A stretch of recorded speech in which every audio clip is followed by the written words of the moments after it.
like to extend my pleasure for the meeting and for the chairing committees, and I'm happy to present my colleagues and country. So because Egypt means a lot for us, this topic never been talked before. This day cannot be shown before. So hopefully we'll present this to the Heart Rhythm Society. As you know, it's the Hajj season. It's very unique circumstances for the unique people. And I'm just going to share with you a couple of insights, what we see, and I am happy to get some ideas just to bring them back home and hopefully develop our program. So there was no disclosure to this talk.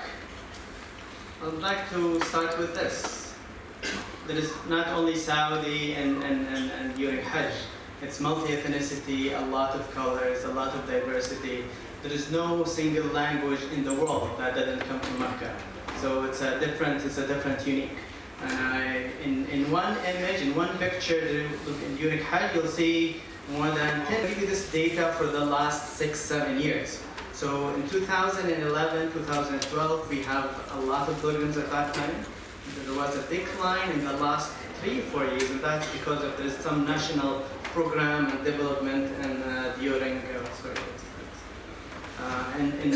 Mecca region. For this safety, the government decided to decline the number of pilgrims, and in 2017 we were going back and taking back. 2030 represent the non-Saudi during the Hajj. So most of the people that come for each season, they are not Saudi. They are mainly outside of Saudi Arabia. So in show in hand, what is the most common arrhythmia you think that we face in Hajj? Is it SVT? Who thinks it's SVT? Complete heart block?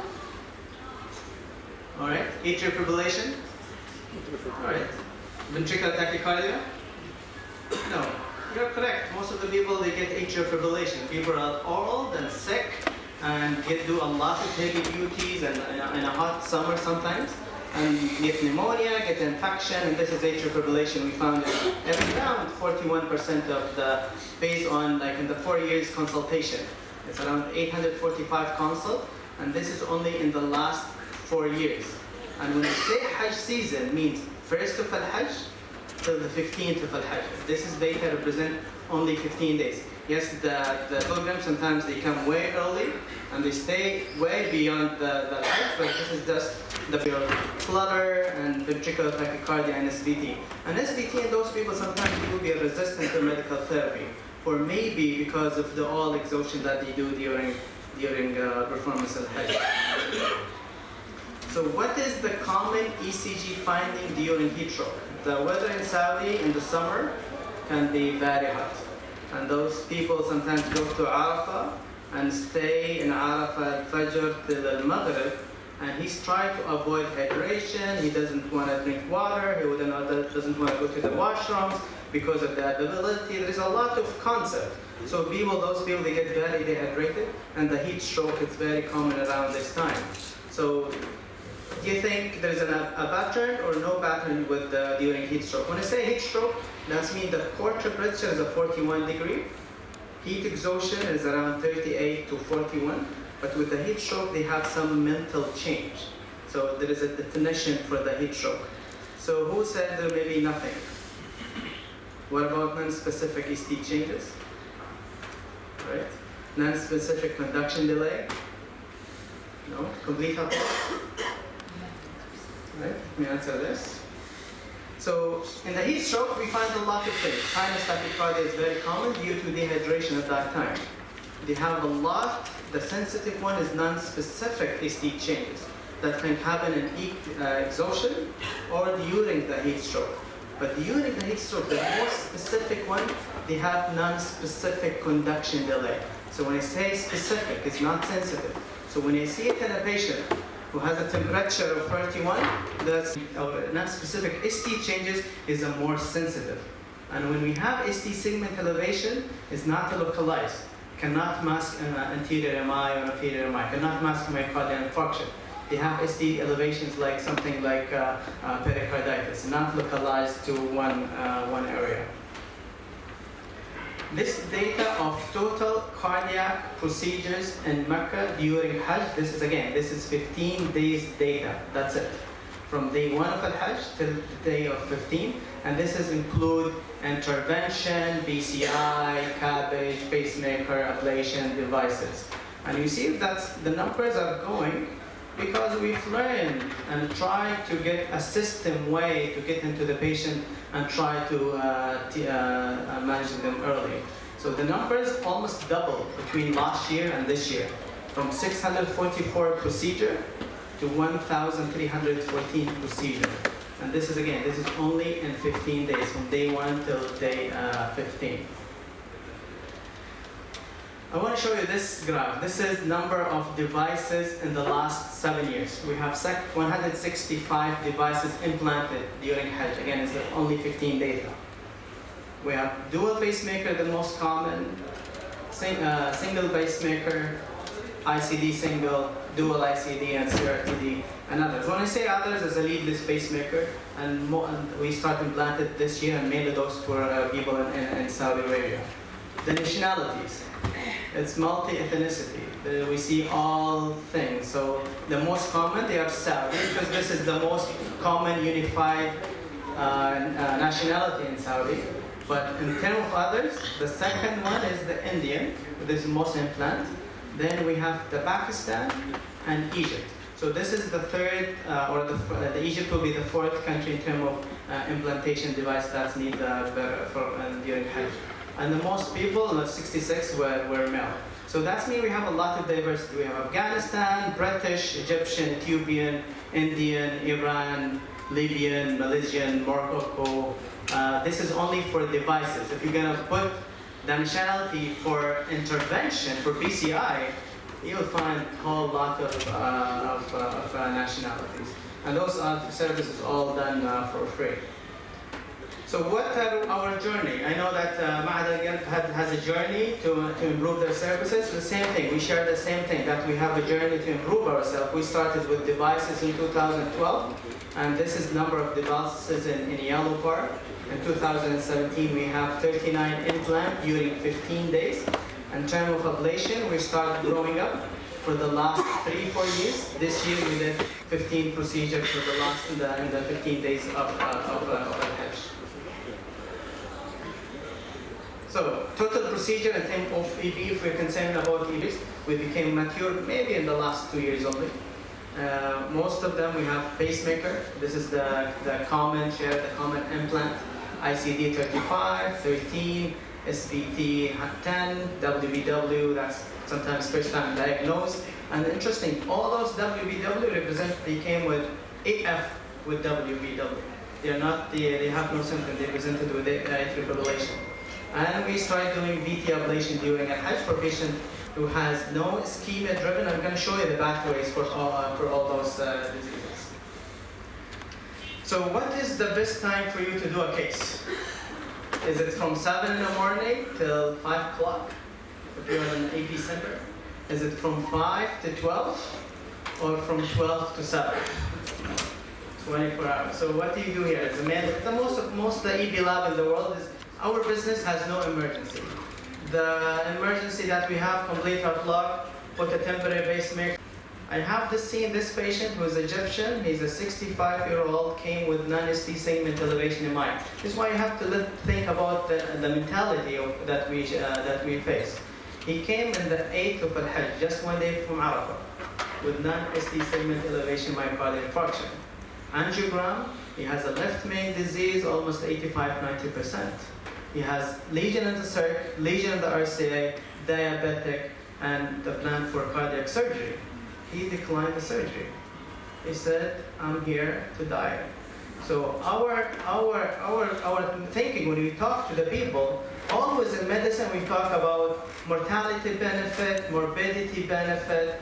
There is a Arafah benefit. So the description, the discussion with the patients are totally, it's unwritten.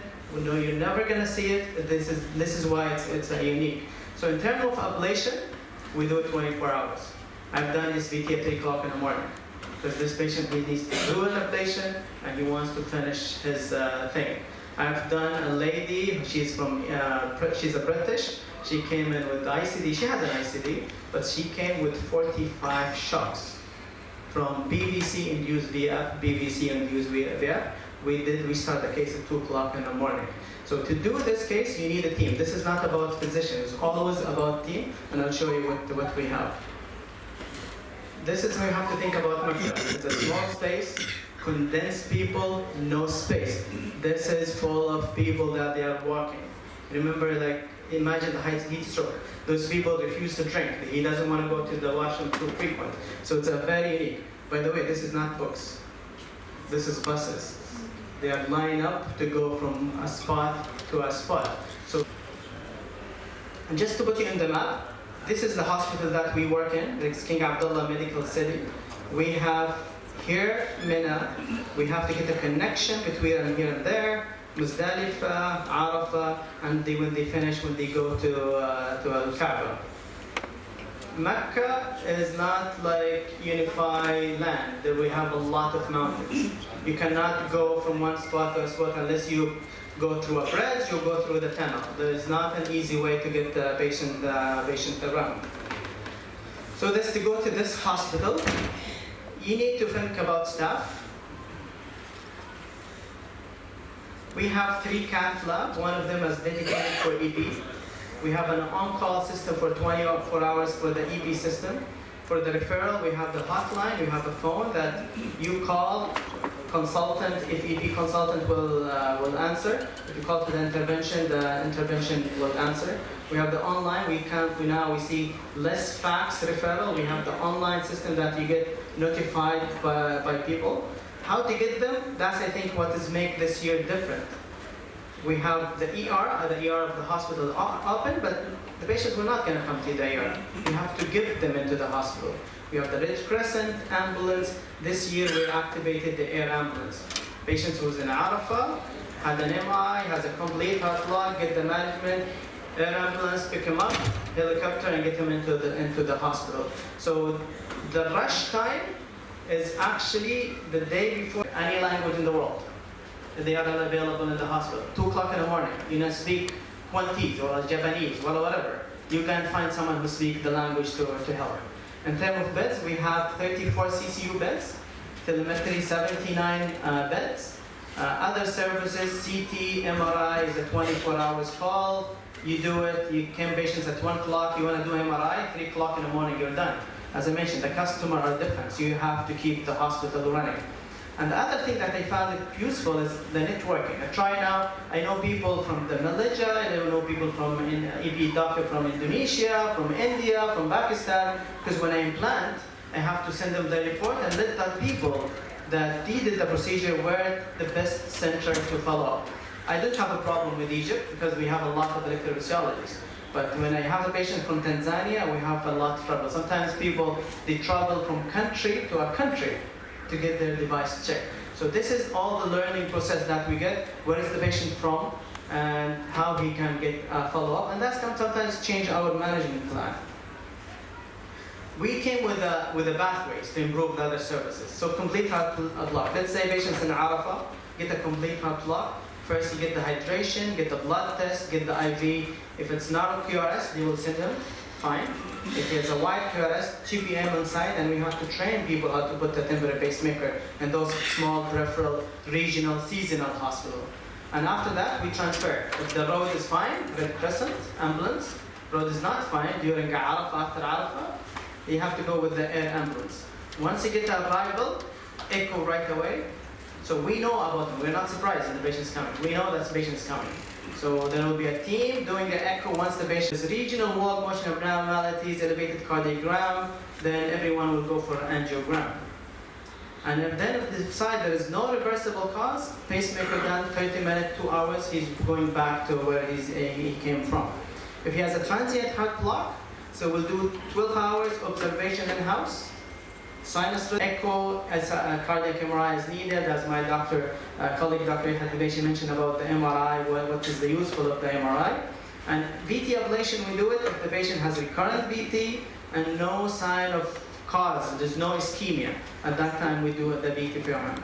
ICD really depends on the app, but now I'll consider a lot of things after Dr. Saad taught us today, and we will follow. Sometimes if you have VT, slow, hemodynamic stable, ejection fraction more than 40%, and he's coming for a country that there is no good follow-up, sometimes we just do VT ablation. If there is no induction during VT, we will be happy on that time.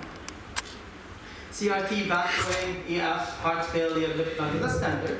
And we learned a lot of the cardiac MRI. We kind of who's the patient will say, okay, they'll give him 3 months, follow up and see what is the echo looks like. If it's improved, no need surgery. In Mecca, we didn't have the pleasure of that because this man is going, he's leaving the country. We try from the cardiac MRI to learn which one we think that he's not going to reverse. If you have a lot of scar, give him all the medication that the ejection fraction will not improve. So again, it depends on the country that he's going to follow.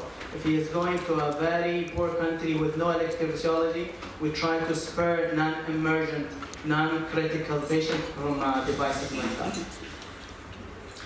So this is not my job. To have this done, you need a team. So we have the team, we have the anesthesia, it's a big lab. My team depends on 2 consultants. We have 4 EP technicians, 12 hours call, cardiac anesthesia 24 hours, and we have 24 hours EP coverage. With this, I thank you.